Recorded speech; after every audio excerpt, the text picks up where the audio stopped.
Hi, I'm Molly. And I'm Monique. Today we have so much to show you in this episode of Inside GA. We have highlights from our workshop day with 1.5 and the Loop go behind the scenes at a Cup quarterfinals. But first, here's JJ's tips on what to expect from apprenticeships. Unfortunately, what you'll find is different apprenticeships have different processes depending on the organisation, but there'll probably be a couple of key things that you might see across multiple jobs and apprenticeships. So what you might find is that's usually an online application form that you send in, possibly even a CV. You might also find that you get asked to do a task as part of the application. Then, depending, again, on the company, there's no one-size-fits-all. You might have to do a video response. That's quite common now, so you'll get given a series of questions and you have to provide a video response through a website. You then might get invited to an interview or something that's called an assessment centre. So an interview is you kind of have a one-on-one interview with either the hiring manager or someone from HR. An assessment centre is slightly different. It would be a group day, so they'll invite their favourite candidates in for a series of tasks and projects and workplace-related tasks, and you'll be kind of against other people. And then obviously that might include a one-to-one interview. And then usually they will kind of let you know the result after that. But it differs between every single apprenticeship. So often when people are doing the written responses at the very start and they've got a word count, sometimes some organisations, especially large organisations, might not even have a human look through that application. So one thing that they'll do is they'll use an ATS, an applicant tracking system, where it will take your written response and look how much it links to the job description and give a kind of percentage. And then only those that get a certain amount of people, a certain percent of relevance will go through to the next round. So what I would do is I'd make it quite concise. I would also think back to either, we talk quite a lot about the STAR scenario, so situation, task, action, result. Give the situation in an example. What was the task you had to do? What was the action that you did? Very much talk about you, and then what was the result? I think that's really key as well. This is an application for you and no one else. Talk about the bits you did. If it's a team project, talk about the impact that you made and really focus on your results and what you did. And again, use that job description, use that person specification and really bring that to life in your application. Focus on that. Don't spend loads of time talking about things that aren't relevant. One word, Unifrog. So there's loads of great resources, for example, on the Unifrog software that helps write applications. The personal statement builder is a really good tool.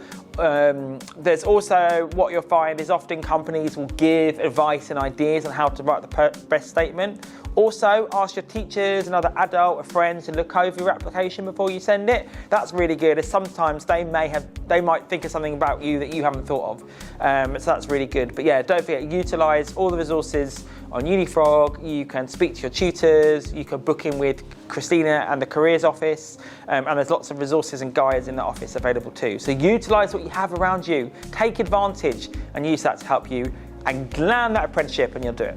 So, Monique, after that, what do you think about apprenticeships? I definitely got a lot more information. Before, I didn't really know what to expect or how to apply, but after watching that, I got a lot more information on how to do it. No, definitely. When we're trying to apply to a job at this age, it's so scary. But JJ, that was definitely very helpful. Thanks for that one. Now, do you think that you could create an advertising campaign in just 24 hours? I don't think so. That's a lot of work to do in a very short amount of time. Yeah, I don't think I could either. But our Year 12 did just that. Let's take a look to see what they got up to.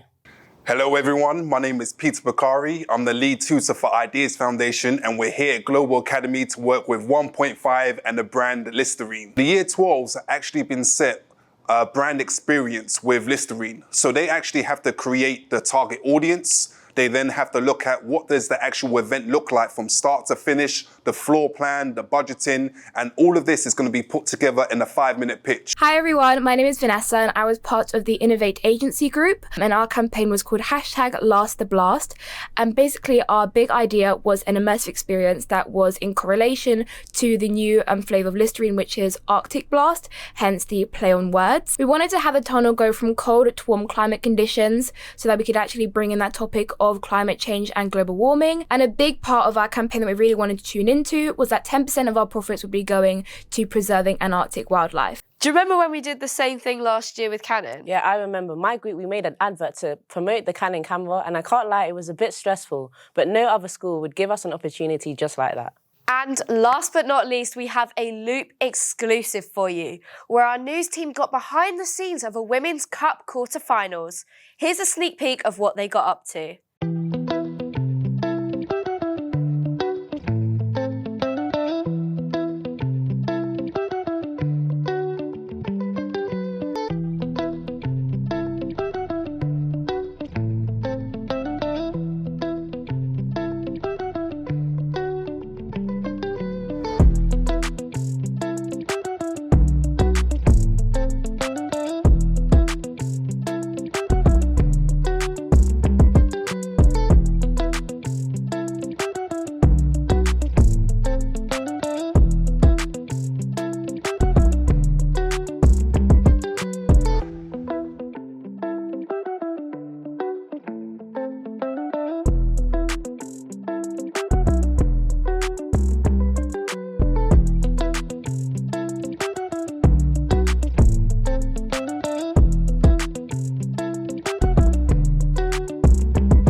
Thanks for tuning in to this episode of Inside GA. Make sure you like and subscribe and stay tuned for more. We'll see you in the next video.